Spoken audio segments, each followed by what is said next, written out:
Keamanan pangan merupakan kondisi dan upaya yang diperlukan untuk mencegah pangan dari kemungkinan berbagai cemaran sehingga aman untuk dikonsumsi. Menurut FAO, 1 dari 10 orang di dunia mengalami keracunan akibat makanan setiap tahunnya.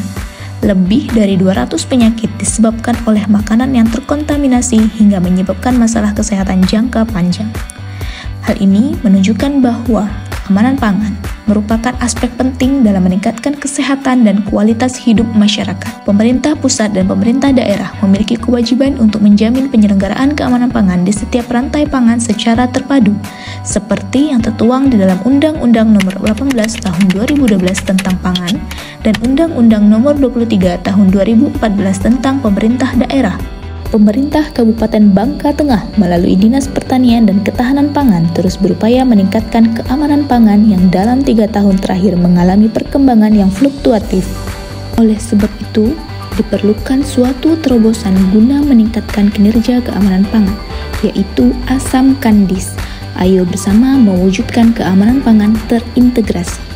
Inovasi Asam Kandis merupakan suatu wadah yang memungkinkan pelaksanaan program pengawasan keamanan pangan secara terintegrasi. Pelaksanaan inovasi Asam Kandis memiliki 2 kunci utama, yaitu lebih luas dan lebih merata. Lebih luas artinya pengawasan keamanan pangan tidak hanya menjangkau produsen, namun hingga konsumen. Sedangkan lebih merata artinya mencakup seluruh wilayah kecamatan, tidak hanya berpusat pada satu wilayah saja.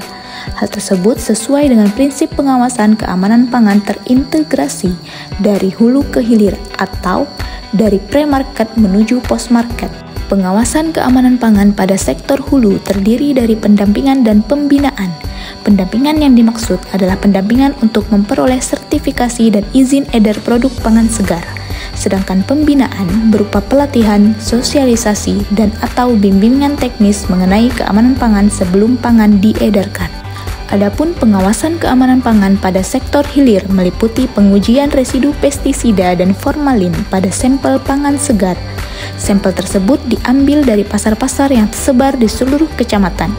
Melalui pengujian tersebut, persentase pangan segar aman yang ada di Kabupaten Bangka Tengah telah mewakili keadaan seluruh wilayah dan tidak berpusat hanya pada satu wilayah tertentu. Tak hanya itu, pengawasan pada sektor hilir juga meliputi KIE keamanan pangan yang ditujukan kepada konsumen seperti ibu rumah tangga dan anak-anak sekolah. Melalui inovasi Asam Kandis, seluruh pihak lintas sektor yang terkait pada rantai pangan diupayakan bergerak dalam satu koordinasi sesuai tugas dan fungsinya masing-masing. Lintas sektor yang dimaksud adalah Balai POM, Dinas Kesehatan, Dinas Perindustrian, Perdagangan, Koperasi dan Usaha Kecil Menengah yang menaungi UPT Pelayanan Pasar hingga penyuluh UMKM. Keterlibatan ini menjadi upaya dalam mewujudkan keamanan pangan yang terintegrasi dari hulu ke hilir sebagaimana tujuan inovasi Asam Kandis dibentuk. Keamanan pangan tidak dapat terwujud jika hanya mengandalkan satu pihak saja. Sebab kalau tidak aman bukan pangan. Kalau tidak aman bukan pangan. Kalau tidak aman bukan pangan. Bukan pangan.